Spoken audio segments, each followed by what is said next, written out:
Hej kære venner, velkommen til. Det er blevet søndag, klokken er 10, og det er tid til endnu et afsnit af Sørens Sunday Session. Kaffe? Yes. Check. Subscribe den her kanal? Check. Velkommen til. Nu skal I høre. Vi er jo simpelthen så glade og stolte inde på den lille redaktion over, hvor meget kærlighed vi får på den her kanal. Og det har jo grebet om sig, fordi vi kan se, at det rammer mange flere mennesker, end jeg havde håbet. Jeg troede kun, det var sådan guitarnørder, der kigger med her, men det viser sig faktisk, at det er både folk, der ikke spiller musik, og folk, der spiller på andet end guitar. Og derfor er jeg blevet enig med Pau om, at noget, der egentlig skulle have været et portræt af mig som session-guitarist arbejdende i udlandet, det er vi blevet enige om, det skal selvfølgelig være en Sunday Session. Ikke bare en, men to. Så det, der sker i dag, og det har jeg glædet mig rigtig meget til, fordi det er nok den største ting i mit liv og i min karriere, det er, at jeg har jo et 10-årigt samarbejde med Glenn Hughes fra Deep Purple. Han er kendt for at have 3,5 oktav i sin voice range. Han er tæt på at blive 70, og han er stadigvæk fuldstændig vanvittig rock'n'roll on it, som han siger. Og det tænkte jeg, måske var det skægt at komme med mig på tur. Vi skal til Birmingham. Det er noget, der er filmet for et år siden. Og som sagt var det ting som portræt. Men det har så meget med det her at gøre, siden Sunday Sessions er blevet til noget. Så her er et lille indblik i, hvordan en dagligdag er, når man spiller med en af verdens bedste sangere, og man ikke har været hjemme i 2 år. Man er konstant sammen med andre mennesker. Du taler næsten ikke dansk, du taler kun engelsk. Du skal levere for over 1000 mennesker hver aften. Alt det der. Det hele er noget, vi kommer til at kigge på i den næste 20 minutter, halv time. Velkommen til.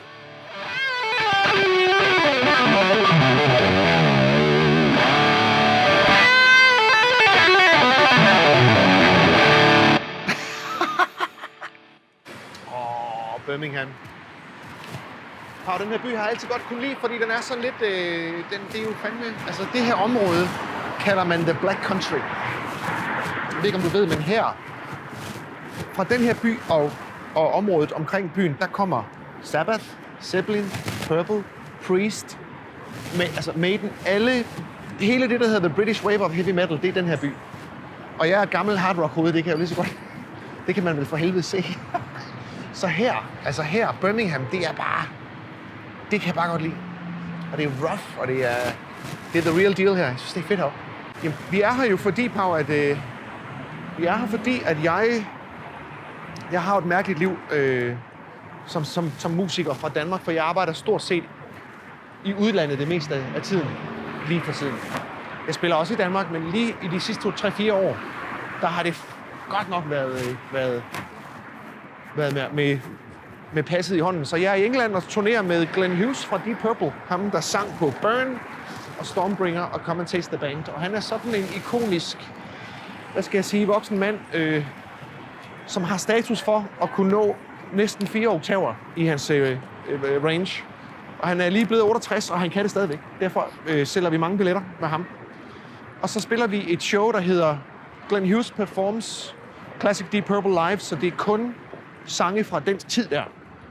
Så jeg har det rimelig vildt, fordi det er det musik, jeg er vokset op på. Jeg er flasket op på Whitesnake, Deep Purple, gammel hard rock. Så det er jo ligesom, am I living the dream? Ja, det er sgu lige før, ikke? Altså, det er en ret vild følelse at være ude med noget musik, der fylder så meget, som det her gør for mig. Og det er bare crazy, altså. Det må jeg sige. Så vi er i Birmingham, og det er den sidste koncert for i år. Så har vi lidt USA next år. Jeg er allerede begyndt at tale ligesom Lars Ulrik. Så har vi USA næste år, og så har vi Rusland og en lille smule Europa. Men det har været ubeskriveligt det her, fordi man får så meget hår på brystet af det, og man får så meget foræret af det her med at komme uden for Danmark. Altså Danmark er jo et vidunderligt land, fordi vi har så meget support fra vores regering i kvæg af støtte til spillestederne, og vi har noget, der hedder tariffer, og vi har en masse øveforeninger, og vi har en masse muligheder i Danmark, ikke? Og når man så kommer udenfor, når man kommer til England her for eksempel, ikke? Det er bare... Du er heldig, hvis du får noget at spise, ikke? Altså, du er heldig, hvis der er varme på i bandrummet. Du er heldig, hvis der er 10 kolde bajer til dit band, ikke? Det er fucking hardcore, ikke?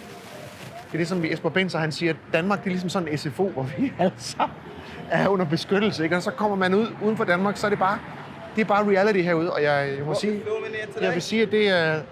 Hey brother, we're doing a film about how it is to be a musician outside of the country where I come from. Where are you from? Denmark. Okay. I do music myself. You do music yourself? Yeah, very all of cool. us do. I love it. Excellent. Yeah, what? Music is the healer. Yeah. And love is the answer. That's how it is. Definitely. Enjoy your day, brother. Take care, man. You too. Cheers, mate. Have a good day. Have a good day. Have a good day. Delivery right here. Right there. There he is. Forward. Du er en stjerne herovre, sådan. Ja, det er jo... Hvad kan man sige? Det hjælper selvfølgelig, der går en mand med et kamera 2 meter fra mig, men... Nogle steder, hvor vi er ude med Glenn, der kan der godt være mange fans før showsene, fordi han er så legendarisk, og fordi jeg har spillet med ham i 10 år, så er der sgu nogle gange lidt Stardust. Men jeg er jo... Skal jo huske, Pau, jeg er jo fra Jylland, ikke? Jeg er sådan meget... Jeg tager det med ro. Det er ligesom... Det er fedt nok, når det stikker lidt af, og det er skægt, når der er fans og sådan noget, men du kan se der. Spændende om det der, det er sådan en, der står med en kasse vinyler, hun skal have signet. Det var det så ikke. Men det er jo sådan... Se nu, her, prøv at køre kameraet derhen. Det er sådan klassisk England. Prøv at se sådan et område her, hvor vi skal spille, så er det bare totalt... Bare dodgy og smadret, ikke? Det er simpelthen backstage-indgangen til et af de fedeste venues i hele byen. Det er fucking England, det her, altså. Og så er det jo sådan en af de der klassiske venues, hvor der selvfølgelig foregår flere shows i aften. Så det er... Who's playing next door tonight? You want Glenn? Yes. And who's playing in here? I can't remember right. Too many people. There's 3 rooms tonight. So 3 rooms. There's 3 shows going on. Yeah, yes, okay, yeah. It's a huge... Can we have a look, quick? Yeah, please. Jamen det er bare... Så har man lige sådan en rigtig... Så er der sådan en rigtig Birmingham-klub her, ikke? Det er jo bare dejligt. Det er så her, vi ikke skal spille. Jeg ved sgu ikke, hvem der spiller her. Man kunne læse lidt på nogle flight cases, men det er jo noget af det, der er skide sjovt, når man kommer lidt derudad. Sådan en... Ruller vi ind på en festival i Belgien, og fordi det lyder utroligt arrogant, det jeg siger nu, men fordi der er 18 festivaler, så har man faktisk ikke lige fået læst, hvem spiller ellers ud over os. Og så kommer man ind, og man opdager, at man hænger ud med Anthrax og Testament og Maiden er der, og dagen efter flyver man til København og spiller Copenhagen, og så er det sammen med Scorpions-drengene og du ved, Pretty Mates kigger ud. Og det der med sådan, fuck, altså, havde man sagt det til mig, da jeg var lille, så var jeg jo eksploderet af glæde, ikke? Så ligesom, og pludselig være med i den der sådan, nå, for satan, nu... Så kigger man ud til højre, og så står Miles Kennedy og Alter Bridge og kigger på, at vi spiller, ikke? Kommer hen og krammer, og kæft, du spiller godt guitar. Det er meget fedt. Det er sjovt. Se, så holder vi til her. A shitty night, man.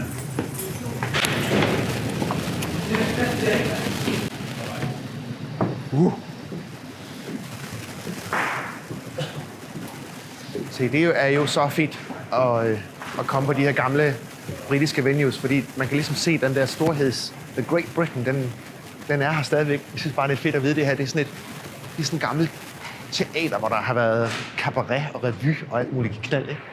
Og nu er det et rock and roll venue, hvor man spiller. Og det er fredag aften, og vi har solgt sindssygt mange billetter, så det er jo sådan lidt... det er jo sjovt, ikke? Så har vi verdens sejeste crew. Tommy er min guitar-tech, han står deroppe nu og fumler med min strat. Og LDK, hun er vores blæksprog. Hun laver merch, og hun laver logistik, og hun laver... Lige nu er hun ved at lave Glens bass rig. Og så Jimmy, han står der med dynjak, og han er vores manager. Og han passer den store butik. Og det er jo også sådan en... Det er jo også fedt at pludselig have kolleger i udlandet, sådan have kontakterne til, at hvis jeg nogensinde selv skulle over med mit eget musik, så havde nogle folk, jeg kunne tage fat i og sige, hvor leger man en bus? Hvad koster et hotel? Og hvad? Altså, det er meget fedt at have fået netværket med igennem det her udlands noget, ikke? Det bliver godt i aften. Det er jo sådan noget også, som er fedt, når man pludselig får en rigtig turné. Nu har vi spillet 80 gigs i år med Glenn, og jeg spillede 80 med ham sidste år. Og så er der jo naturligvis så meget budget i det, at der er råd til, at man hyrer en mand som Tommy, der kommer ind fra Stockholm, til at passe min guitar. Selvfølgelig skal han også, hvis der vælter bækken, eller hvis der sker noget grimt, så skal han jo hjælpe med det. Men pretty much er han min tech, ikke? Og det får jeg sgu lidt stivdeler af, at jeg ligesom har sådan. Tjekker Tommy, om det virker, ikke? Det synes jeg bare er dejligt. Og han ved, hvordan jeg vil. Det kan jeg godt lide.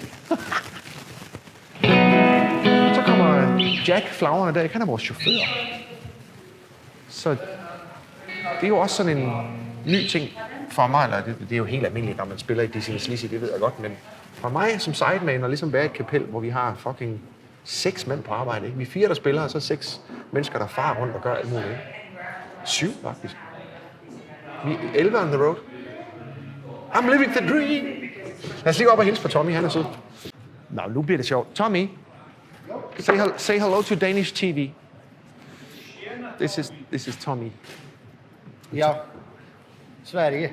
Han pratar svenska. Ja, But we speak English. I will speak English. Because you're from Stockholm, right? No, south of Stockholm. Så kan du godt forstå dansk jo. Jag förstår lite grann. Det anede jeg ikke. Jag förstår allt. Jeg troede, det var Stockholm-svensk. Det er svært. Det er hårdt for mig, men... I need to say this now. Hello Denmark, this is Søren Fast Fred, guitar shredder. Oh my god. Yeah, fast Fred. Be easy with the fast Fred tonight. This is the secret to Prøv at se her. guitar playing. Der er noget, til alle nørderne derude, der er noget nyt. Jeg har spillet guitar i 30 år, og for første gang i mit liv, så kommer der en tech og spørger, bruger du fast Fred? Og det brugte jeg sgu ikke, fordi det var ligesom sådan noget, det gjorde nogle andre. Men så Tommy han sagde, skal jeg ikke lige prøve at rubbe dit skrammel ind med det her fast Fred, fordi så holder din strenge længere, og du vil føle dem friske. Okay. Kraftedme, om ikke han har ret, mand. Det her fast Fred, det er the shit, Tommy. Ja. Fordi de føles fresh. De er lidt ligesom coated strenge, hvis I kender Elixirs. Vil du ikke se, det er sådan lidt coated vibe? Yeah, you get the coat. Ja, den der med, det ligesom er... det er ligesom at vaske hænder, eller ligesom sådan at gå i bad. Det er sådan friskt. Så that's the new shit. Det er fast Fred.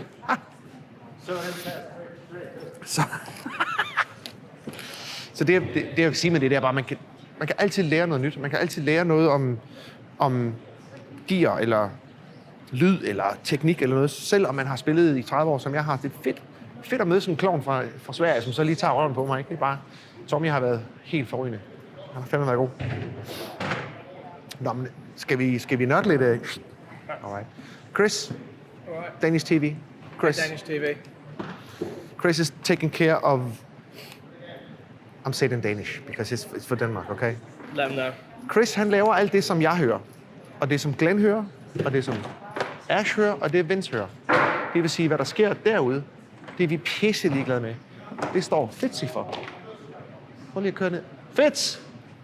Så har du Danish TV. Skinkeost. Så Chris, han er der og hjælper os. Fitzy, han er der og sørger for, at publikum har det fedt.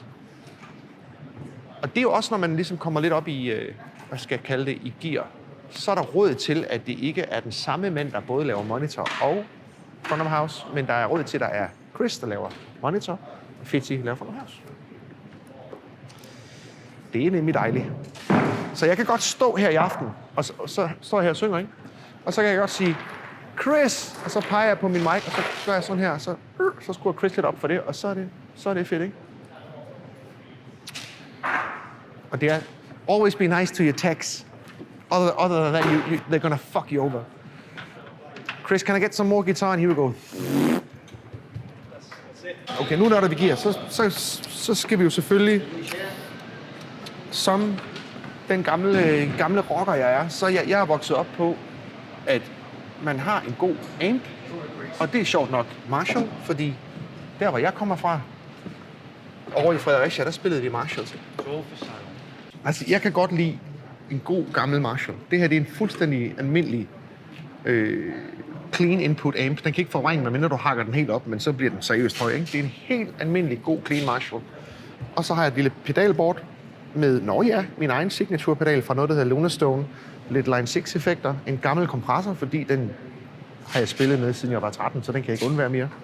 Og så en lille Foss-pedal og en Expression, der kan styre alt muligt sjovt, ikke? Det kan jeg tage med i en flyver og dukke op, hvor inde i verden det skulle være, og plukke ind i stort set hvad som helst, og inden for 5 minutter få det til at sige sådan nogenlunde okay.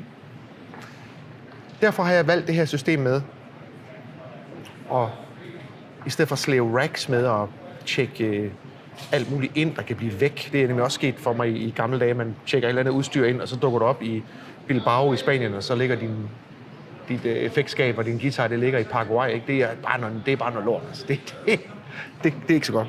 Det her, det tager jeg med ind i flyet. Og så står der på min rider, det er sådan noget Jimmy står for, så siger Jimmy, vi skal bare vide, hvad du skal bruge, Søren. Og så siger jeg, jeg skal bruge 2 stacks, ligesom man gjorde i gamle dage. Og så kan jeg sgu spille. That's all I need. Det der med, at jeg så har 2 toppe, det er faktisk lidt fordi, at der er et eller andet med at stå i sådan en verden af stereo, som jeg godt kan lide. Selvom jeg spiller forholdsvis rock and roll rådent på det gig her, så kan jeg godt lide, at mit delay og de klange og effekter, jeg har, de er i stereo. Så de ikke interfererer med min monolyd. Og det synes jeg bare har fungeret for mig i mange år nu. Skal I have et nørdetrik? Prøv at køre kameraet ned her, ikke? Hvis I nu kigger på det, så står min caps en lille smule vinklet. Det vil sige, de er ikke helt på den måde flade. De er en lille smule vinklet. Det er et trick, jeg har lært af Joe Bonamassa, som siger, hvis du gør sådan der, så vil den diskant, der kan være en lille smule ond for et øre, der sidder lige der. Altså ham, der står lige der, han får noget treble for sådan en Marshall der. Han får den lige i masken, og det er altså ikke sjovt.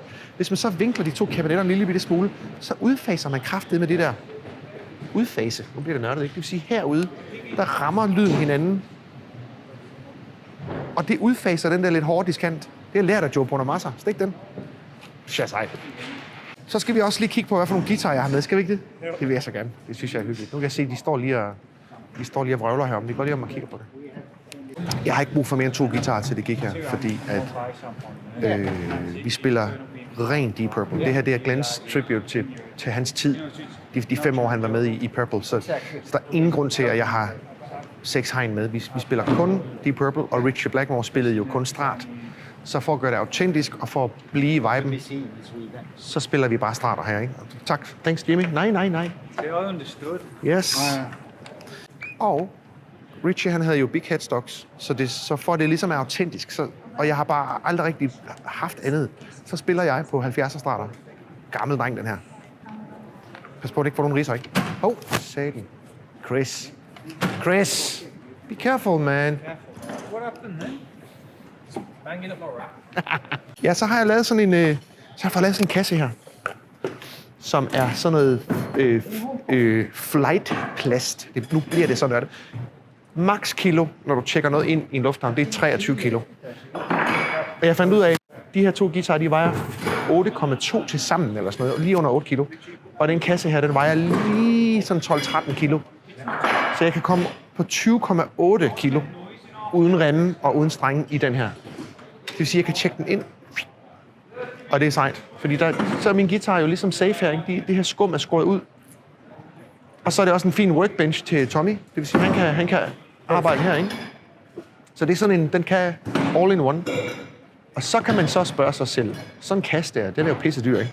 Og det er den. Jeg ved godt, det er fuldstændig vanvittigt, at en kasse, den skal koste, jeg kan ikke huske, hvad jeg for den, 5.000 eller sådan noget, for en kasse. Men hvis man spiller 80 jobs om året, og man er glad for sine 2 guitarer, og det er ens arbejde, så synes jeg også godt, at man må give 5.000 for en kasse, der redder ens instrument. Så den er jeg meget glad ved. De er sat op så ens som muligt. Det er samme type bånd, samme pick-upper. Det er simpelthen for at have en spærre, hvis jeg springer en streng. Fordi jeg kunne godt spille det hele på en af dem, sagtens. Men det er bare for at have en spærre. Og så har jeg fundet en Nature Colored her, fordi Richie, han brugte fra 74 og frem, der brugte han kun en Nature. Vi har næsten ikke set billeder med ham med andet. Og den sorte, det var jo hans anden tid, ikke? Så det er ligesom for at pay tribute til min store held, ikke? Så har jeg valgt de 2 farver, hvor det ser rigtigt ud. Men ret beset, Pau, så er det simpelthen bare for at have en spærre. Men jeg skifter i løbet af sættet også for der sker et eller andet. Man skal aldrig være for fin til at hjælpe drengene. So this is the front. What's your front, brother? That's the front. Og det er jo noget med, at vi er jo et eller andet sted ude at spille alle sammen, ikke? Og nu skal Chris lige have en hjælpende hånd her. Så gør man lige det. Det kan jeg godt lide, at være en del af det, at man ligesom all in the same boat, you cunt.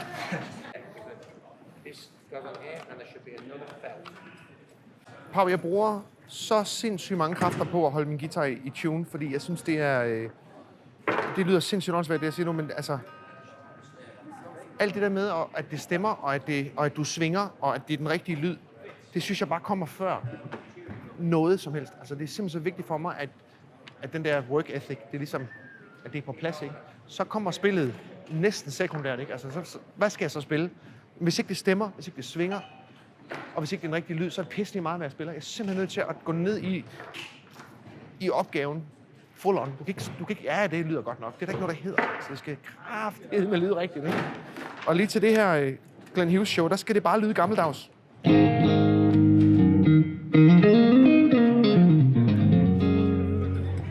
Nå, lad os se på det her. Det er jo nogle værre banditter, de her Marshalls, fordi de har en bright og en mørk kanal. Og jeg skal passe på, at den ikke bliver for højt, den brighte. Det er den her. Så der er sådan en bright. Så er der en mørk. Og det er altså bare noget med at finde balancen, ikke? Og der. Tænder vi lige for ham her.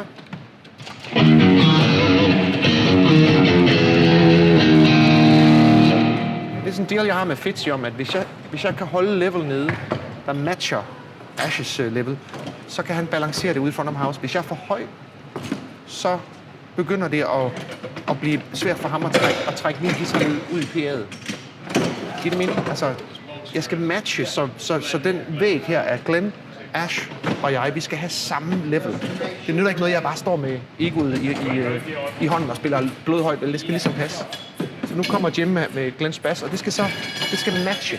Det nytter ikke noget, at det er skævt. Så det her...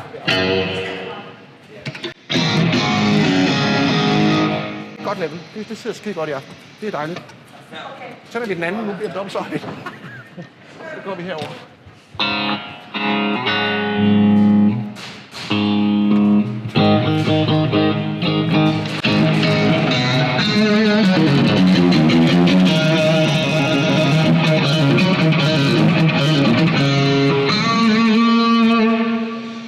Så lige til den høje side i aften, men jeg tror... Fedt!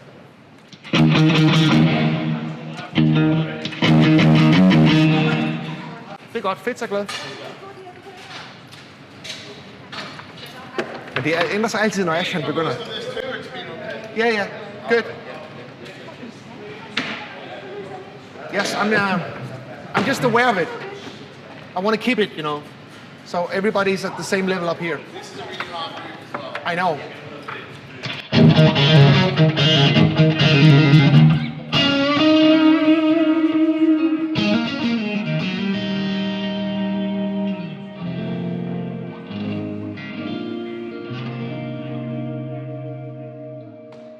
Så er der sådan lidt... Når jeg siger det med, at jeg vil være sikker på, at jeg har de rigtige lyde, så er det til jer, der kender Deep Purples materiale derude. Så skal min delay jo helst have sådan lidt lille smule... lille smule modulation på, fordi Richie han brugte en båndoptager i gamle dage til at lave delay. Så det lyder sådan lidt ude af sync, ikke? Så mit delay, det står sådan lige og modulerer lidt, ikke? Så når vi spiller Sail Away, det spillede Richie med sådan en octaver på. Så den har jeg i line 6-boksen der, så når vi spiller...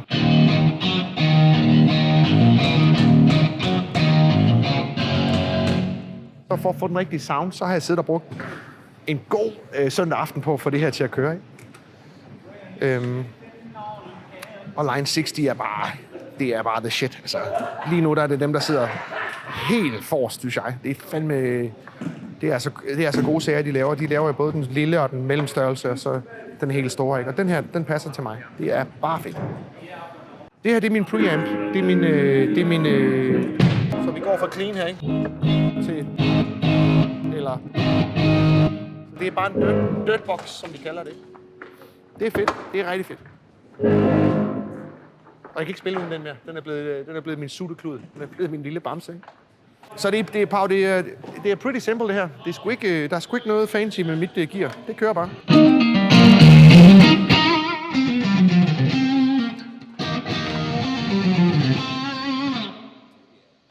Så kan jeg mute. Det er også sådan en ting, som...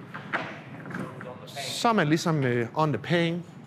Så er man ude med Glenn Hughes, og han går også lidt op i, at jeg ikke støjer imellem numrene, for så står han og fortæller om sit liv og sådan noget. Så nytter det jo ikke noget, at jeg siger sådan her, vel? Bare en lille detalje, der skal mutes, så jeg kan tage stikket ud, ikke? Det er sådan nogle bitte små ting, som ligger i opgaven. Thanks, Tommy. Yeah. Skal vi gå backstage? Se, så kommer alt det her med, hvor fashionabelt er der egentlig backstage, når man er ude at spille, ikke? Jeg synes jo alligevel, det er on a level, det her. Vi har solgt over 1000 billetter, og jeg spiller med Glenn Hughes, og så tænker man, jamen så er der vel spabad og champagne herude, ikke? Nej, det er der så ikke. Og så får man skæld ud af englænderne hele tiden. De suger hele tiden. Altså, her til morgen, der kom vi ned, gik hen og tog morgenmad, så kommer hun bare løbende, uden at sige, good morning, how are you, eller noget. Have you paid for your breakfast? Det var det første, hun sagde til mig inde på hotellet, bare, skat, du trænger til et kram, altså. Kæft, man. Have you paid for your breakfast?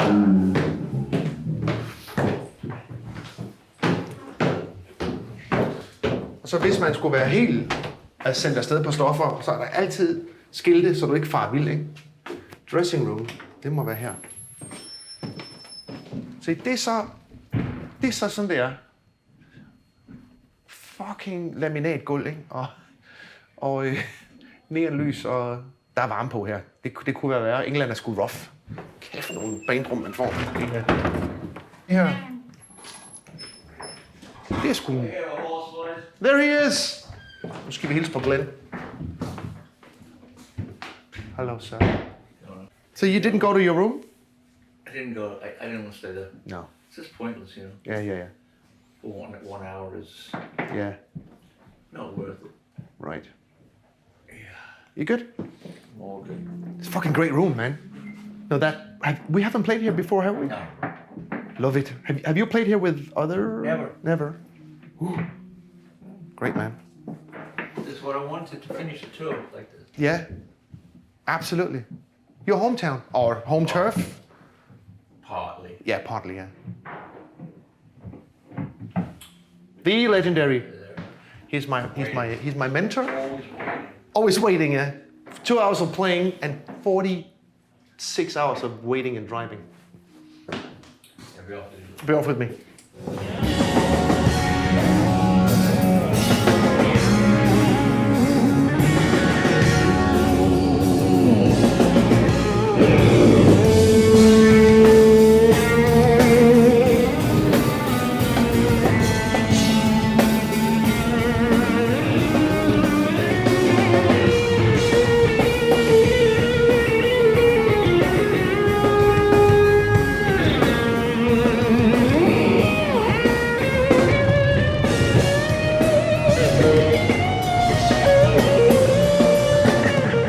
Det var så en af de gode lydprøver, det her. Det var ligesom... Det var dejligt. 2 numre. Nogle gange så tager det her en time, hvis han er i dårlig humør, ikke? Så... Hvis det lyder... Altså, nogle gange så er udfordringen bare... Fordi han synger så fucking sindssygt, at hans monitor skal jo være på plads, ikke? Og nogle gange så tager det en time. Det tog en kvarter i dag. Det var dejligt. Sounded great, Glenn. Ja, så kommer det helt klassiske, at nu er klokken 3:15, og vi skal først spille klokken 9, så jeg har 6, 7, 8, jeg har 5 timer, hvor jeg ikke ved, hvad jeg skal lave. Det er det, der er så vildt med det her turliv, det er, at du arbejder Ja, vi spiller 2 timer og vil lave lydprøve i en halv. Og resten af tiden, der venter man bare. Man venter. Sover. Det er også fedt, når man er ude, og nu er vi i Birmingham, ikke? Så er det jo oplagt at tage ud og kigge lidt, og se, om der er andet at kigge på. Men jeg kan godt lide at arbejde, så det er lidt... Så nogle gange så har jeg et lille Pro Tools med, så kan jeg sidde og redigere et eller andet, eller forberede et mix eller et eller andet. Men lige sådan på den lange bane, der er det fandme nogle gange. Kæft, der går lang tid med det her, mand. Jeg har piskuldet jer. Det er sådan lidt et... altså, hvis du lurer på mine kabinetter nu, hvis du lige drejer det kamera rundt, så kan man jo se, at jeg har ingen mikrofoner på det. Og det er fordi, at vi opdagede, at der findes et tysk firma, der hedder Parmer, som laver sådan en lille boks, som faktisk er et gammelt system. Men det virker for mig, det sætter du imellem toppen og kabinettet, og så suger du bare lige et XLR ud. Og det lyder faktisk pissegodt, specielt på Marshall, fordi Marshall er sådan lidt, det er lidt en uregerlig størrelse, sådan et 412 der. Så den lille Parmer-boks der, den koster $100 eller sådan noget. Den gør det fandme. Så den har vi på i stedet for mikrofoner, det lyder rigtig godt. Ja, jeg havde en rigtig god lydprøve. Jeg står rigtig godt sammen med Ash i dag, og Ash og jeg, vi har så mange 16-dele. Altså, you fool no one, ikke? Det er bare 16 dele hele, ikke? Og vi har Stormbringer. Jeg er nødt til at være i synk med ham. Ellers så er det disjointed. Og det er bare fedt, når jeg lige er ved ham der. Det er skide godt. Så jeg har en god lydprøve. Pau, vi sidder lige i skavet, du. Man får fandme trænet sit engelsk. Nu er jeg sådan en, der ikke gad høre efter i skolen, ikke? Så det er først kommet inden for de sidste 10 år, at jeg rent faktisk kan kommunikere. Det har fandme været en udfordring. Det er fint. Det skal nok blive godt. Sjov med Vince, han er fra Los Angeles, ikke? Og han siger ligesom, at han forstår bedre, hvad jeg siger, end hvad de der skide britter, de siger, fordi de har så heavy en accent. Han forstår ikke, hvad de siger. De taler begge to engelsk, og jeg er sådan lidt, forstår du mig bedre på julekalender engelsk? Okay, cool, mand. Det, jeg synes, der er så fedt med det her, det er, at jeg lærer meget om... Altså, jeg lærer selvfølgelig at passe mit arbejde som musiker, og at kunne mine ting, og have styr på mine lyde og alt det der, men hele den sociale afdeling, og få det her mayhem af mennesker... Altså, vores monitormand er 25, og Glenn er 68. Det er ikke et ungdomsorkester, det her, vel? Det er alt muligt. Der er en dansker, der er en gypsy fra Irland, og der er nogle folk fra Birmingham, og du ved, altså... Det der med at få alt det her til at fungere, og være med til at glue folk sammen og sådan noget, det er fandme, altså... Det er en stor del af det, og vi er nødt til at hygge os, fordi vi bor sammen, vi sover sammen, vi ikke sover sammen, men forstår du, hvad jeg mener? Altså, morgenmad sammen, altså det er en ufrivillig familie, om du vil eller ej. Og det kunne jeg forestille mig. Jeg havde faktisk en samtale med trommeslageren fra Stone Roses om det her, at han, altså, når han kommer hjem, så tager det ham jo 2 døgn, før han er sig selv igen, ikke? Fordi de har været ude at turnere i Europa i 2 måneder, og så kommer man hjem, og så er der nem idé, og vi får ny statsminister, og du ved, man kommer bare hjem til sådan, du ved, nu kører metroen, du ved, altså man kommer hjem til sådan et reality check, hvor man sådan lige, jeg skal lige have alle de her mennesker ud af systemet, ikke? Og det kan være, min kone er rimelig god til det, men hun har også vendt sig til det nu, men det er fandme, man kommer jo hjem som sådan et helt andet menneske, fuldstændig smadret af, og har boet sammen med 12 andre tosser i 8 uger, ikke? Det er også en kæmpe opgave i det her, ikke? At holde hinanden ud, og lade være med at blive uvenner, men address it and fix it. Det er ligesom det, jeg altid siger, når der sker noget, ikke? Så prøver jeg sådan at være maleren og være the diplomat, som de kalder mig. Rolig nu. Hvad er der galt? Ja, så er vi nået til det tidspunkt på dagen, hvor der er meet and greet. Det vil sige, der er hardcore fans, som køber en billet med et ekstra låg på, og så ekstra tag, uden låg på, hvor de kan få lov at møde Glenn og få signeret de plader, de nu har med ham og sådan noget. Det plejer til at være skidehyggeligt. Og det er klart, her i England, dem er der en 10 stykker af på show, men når man så spiller Rusland eller Sydamerika, når vi er langt væk hjemmefra, så flipper de ud. Så kommer der 50 mennesker, der bare har stået i kø i en time ude i sneen for at møde Glenn Hughes. Det er fandme rørende, altså. Og der kommer gamle og unge, og du ved, det er fedt. Det er sjovt at være med til, fordi de er pisselig glade med mig. Altså, det er Glenn, de vil med, ikke? Men det er sjovt sådan lige at se, hvor meget det betyder for dem. Very cool. Glenn is coming now. Thanks.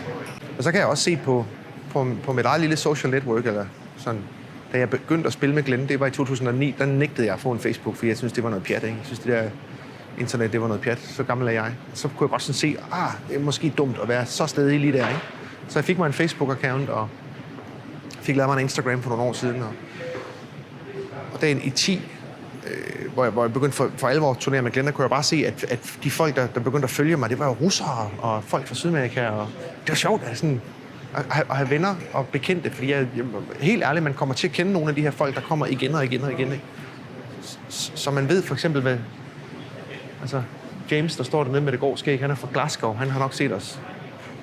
Jeg tror, han sagde, det er hans koncert nummer 99 med Glenn Hughes over hans liv, ikke? Det er jo sindssygt, ikke? Det synes jeg er bare for vildt. Vi begynder at kende nogle af dem, og de er pisse søde, ikke? Det er fandme... Det er et trip. Men igen, altså... Prøv at spørge Nick og Jay om det her, ikke? Du kan fandme tro, de har eller Sebak eller Lang, ikke? Nogle af de der bare hardcore følger med, ikke?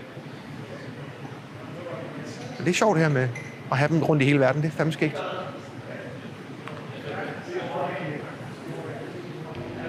Sådan gik det til i Birmingham. Det var første halvdel af den her programserie på 2 om mit liv med Glenn Hughes. Tusind tak. Skriv i feltet, hvis I har noget, jeg skal svare på, så skal jeg gøre, hvad jeg kan. I næste afsnit, der går vi lidt mere til makronerne, og der skal spilles lidt mere, og jeg ved også, at Glenn bliver mere involveret, så hvis I er godt interesseret i det her, så hæng på og se næste afsnit. I får lige en forsmag her, hvad det kunne være for noget, og så ses vi bare på søndag. Ha' det godt. Hej. Good evening, ladies and gentlemen and others. And I'd like to introduce you, Glenn Hughes.